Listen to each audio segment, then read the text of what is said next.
لە چوارچێوەی گۆڕانکاریەکانی مەکتەبەکانی و دەستگاکانی یەکێتی نیشتیمانی کوردستان و لە چوارچێوەی ئەو چاکسازانەی کە بڕیارە لە ناو حیزبدا بکرێت لەسەر بڕیاری بەڕێز باوڵ تاڵەبانی و بە بڕیاری کۆبوونەوەی دەستەی کارژێڕەوە ئەمڕۆ لە مەراسیمێکدا بە ئامادەبوونی بەڕێ هەواڵ ئاسۆمەمەند کارژێڕی مەکتەبی سیاسی مەراسیمی ئالوگۆڕی دەست بەکاربوونی لە پسراوی مەکتەبی ڕێخستن دەکرێت کە هەواڵ سەرکەوت محەممەد زەکی وەک لێپسراوی مەکتەبی نوێی لێپسراوی نوێی مەکتەبی ڕێخستن دەست بەکارە بێ کە پێشتر جەنابی کاکشاڵا و عەلی عەسکەری لێپسراوی مەکتەبی ڕێخستن بوو ئەویش وەک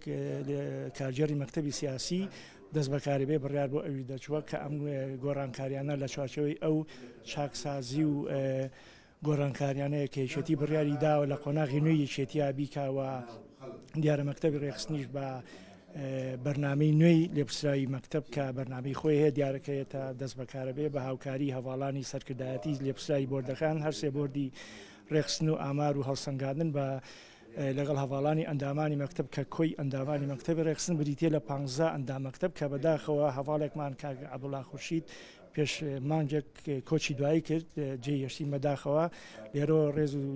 سڵاوم بۆ کەسوکاری و سەری نەوازش بۆ گوڵکۆی پیرۆزی داهێنم ئێمە وەکو مەکتەبی ڕێخستن بڕیارمانداوە کە بە تیمێک کار بکەین لە داهاتوە لەگەڵ لێپسراوی نوێی مەکتەبی ڕێخستنا بە پشتیوانی ئەو بە هاوکاری ئێمە هەمومان کار بکەین لە پێناو خزمەتکردنی یەکێتی نیشتمانی کوردستان بەرنامەکەی یەکێتی نیشتمانی کوردستان کە بۆ چاسازیە دوشکۆن دواتر ئەمانەیە هەموو پێکەوە خزمەت بە کۆمەڵانی خەڵکی کوردستان بکەین لە ڕێی یەکێتی نیشتمانی کوردستانەوە لە ڕێی نوێنەرەکانمان لە حکوومەتی هەرێمی کوردستان خزمەت بە خەڵکی کوردستان و کۆمەڵانی خەڵکی کوردستان بکەین